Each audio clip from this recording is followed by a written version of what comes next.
বাগানে গাছ থেকে মোচা পেড়ে নিচ্ছি। এই মোচাটা দিয়ে মোচার চপ বানাবো, সেই জন্য মোচা পেড়ে সোজা বাড়িতে চলে এসেছি। এই যে মোচার চপ বানাবো তার জন্য লেগে পড়েছি। চপ বানানোর জন্য একদম সহজ রেসিপি, অথচ খেতে খুব ভালো হবে।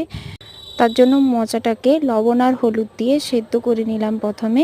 তারপর কড়াইতে তেল গরম হলে তার মধ্যে গোটা জিরে দিয়ে জিরেটাকে ভাজতে দিতে হবে। ভাজা হয়ে আসলে তার মধ্যে আদা ও রসুন বাটা দিয়ে ভালো করে ভেজে নিতে হবে, যতক্ষণ না আদা রসুনের কাঁচা গন্ধটা চলে যাচ্ছে ততক্ষণ পর্যন্ত।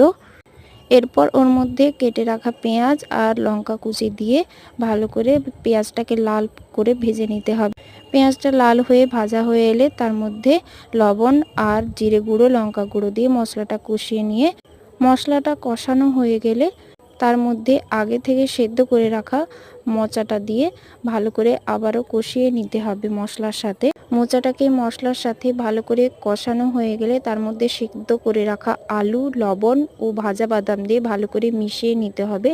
মেশানো হয়ে গেলে এরপর নামিয়ে নেওয়ার পর অল্প গরম মশলা ছড়িয়ে এইভাবে হাতের সাহায্যে গোল গোল বলের মতো করে দুই পাশে ভালো করে শুকনো বেসন লাগিয়ে দিতে হবে। এরপর বেসনের ব্যাটারটা রেডি করে নিয়ে দেবো। তার জন্য বেসন নিয়ে নিলাম আর কালো জিরে, লবণ, খাওয়া সোডা, হলুদ সব কিছু দিয়ে অল্প অল্প জল দিয়ে বেসনের ব্যাটারটা রেডি হতে হতে তেল গরম করে নিলাম কড়াইতে। এরপর তেল গরম হলে চপগুলো তেলের মধ্যে ছেড়ে দিতে হবে। তারপর চপগুলোকে তেলের মধ্যে ভালো করে ভেজে তুলে নিলেই হয়ে গেল। আর এই রেসিপিটি যদি তোমাদের ভালো লেগে থাকে অবশ্যই লাইক করতে ভুলো না, আর আমার চ্যানেলটিকে সাবস্ক্রাইব করতেও ভুলো না। টাটা।